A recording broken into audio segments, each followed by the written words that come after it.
26 വർഷത്തെ വിശ്വാസം, ലക്ഷക്കണക്കിന് സന്തോഷകരമായ ദാമ്പത്യങ്ങൾ. കല്യാണം എന്നാൽ കേരള മാട്രിമോണി തന്നെ. കേരളത്തിൽ ഇന്ന് സ്വർണ്ണവിലയിൽ ഇടിവ്.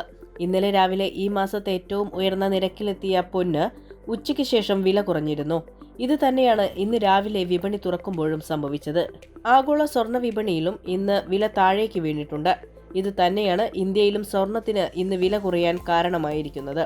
പ്രതീക്ഷിച്ചതിലും കുറഞ്ഞ നിരക്കിലുള്ള US പണപ്പെരുപ്പ കണക്കുകൾ പുറത്തു വന്നതിനെ തുടർന്ന് നിക്ഷേപകർ ലാഭമെടുപ്പിന് മുതിർന്നതോടെ ഓഗസ്റ്റ് 14 വ്യാപാരത്തിന്റെ തുടക്കത്തിൽ വിലയേറിയ ലോഹങ്ങളുടെ വിലയിൽ ഇടിവുണ്ടായി. കേരളത്തിലെ ഇന്നത്തെ സ്വർണത്തിന്റെ ഗ്രാം പവൻ നിരക്കുകൾ നമുക്ക് നോക്കാം. സംസ്ഥാനത്ത് ഇന്ന് 1 ഗ്രാം സ്വർണത്തിന് 65 രൂപയാണ് കുറഞ്ഞിരിക്കുന്നത്. ഇതോടെ ഇന്നലെ ഉച്ചയ്ക്ക് ശേഷം 14,080 രൂപയായിരുന്ന 1 ഗ്രാം സ്വർണത്തിന്റെ വില ഇന്ന് 14,015 രൂപയായി. ഇന്നലെ രാവിലെ ഈ മാസത്തെ ഏറ്റവും ഉയർന്ന നിരക്കായ 14,220 രൂപയായിരുന്നു ഗ്രാം സ്വർണത്തിന്റെ വില. അതേസമയം 1 പവൻ സ്വർണത്തിന് ഇന്ന് 520 രൂപയാണ് ഇടിഞ്ഞിരിക്കുന്നത്. ഇതോടെ പവൻ സ്വർണത്തിന്റെ വില 1,12,120 രൂപയായി. ഇന്നലെ ഉച്ചയ്ക്ക് 1,12,640 രൂപയായിരുന്നു പവൻ നിരക്ക്. ഓഗസ്റ്റ് മാസത്തിൽ പൊതുവെ സ്വർണം ഉണർവിലാണ്. ഇടയ്ക്ക് നേരിയ ഇടിവുണ്ടായതൊഴിച്ചാൽ സ്വർണ്ണവില കഴിഞ്ഞ മാസങ്ങളെ അപേക്ഷിച്ച് മുകളിലേക്ക് കുതിക്കുകയാണ് എന്ന് തന്നെ പറയാം. അതേസമയം ആഗോള വിപണിയിൽ രാവിലെ നടന്ന വ്യാപാരത്തിൽ കോമെക്സ് ഗോൾഡ് ഫ്യൂച്ചേഴ്സ് 1.01% ഇടിഞ്ഞ് ഔൺസിന് $4,375.60 വെള്ളി 1.34% ഇടിഞ്ഞ് ഔൺസിന് $64.12 വ്യാപാരം നടക്കുന്നത്.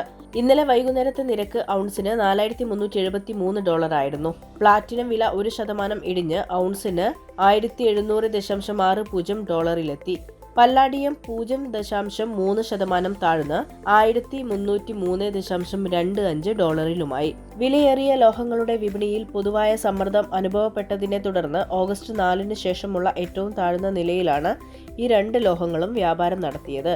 MCXലെ ആഭ്യന്തര ഗോൾഡ് ഫ്യൂച്ചേഴ്സ് ഒക്ടോബർ കരാർ വ്യാഴാഴ്ച 0.06% ഇടിഞ്ഞ് 10 ഗ്രാമിന് 1,53,373 രൂപ എന്ന നിലയിലാണ് വ്യാപാരം അവസാനിപ്പിച്ചത്. അതേസമയം ആഭ്യന്തര സ്പോട്ട് സ്വർണ്ണവില 10 ഗ്രാമിന് 1,52,368 രൂപ എന്ന നിലയിൽ വ്യാപാരം പൂർത്തിയാക്കി. US ഉപഭോക്തൃ വില സൂചിക 3.4% രേഖപ്പെടുത്തി. ഇത് വിപണിയുടെ പ്രതീക്ഷകൾക്കൊത്തുള്ളതായിരുന്നു. സമീപകാല മുന്നേറ്റത്തിനിടെ കുറഞ്ഞ പണപ്പെരുപ്പ നിരക്ക് എന്ന സാധ്യത സ്വർണ്ണവിലയിൽ നേരത്തെ തന്നെ പ്രതിഫലിച്ചിരുന്നതിനാൽ ഈ ഫലം പുറത്തു വന്നതോടെ നിക്ഷേപകർ ലാഭമെടുപ്പിന് മുതിർന്നു.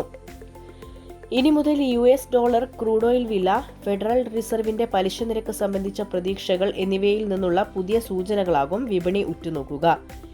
LKP സെക്യൂരിറ്റീസിലെ കമ്മോഡിറ്റി ആൻഡ് കറൻസി വിഭാഗം വൈസ് പ്രസിഡന്റും റിസർച്ച് അനലിസ്റ്റുമായ ജതീൻ ത്രിവേദി പറഞ്ഞു, സ്വർണ്ണവില 1,52,000 മുതൽ 1,52,500 രൂപ വരെയുള്ള നിലവാരത്തിൽ തുടരുമെന്നും 1,55,500 മുതൽ 1,56,000 രൂപ വരെയുള്ള നിലവാരം തൊട്ടടുത്ത റെസിഡൻഷ്യൽ സോൺ ആയിരിക്കുമെന്നും വിശകലന വിദഗ്ധർ കണക്കാക്കുന്നു.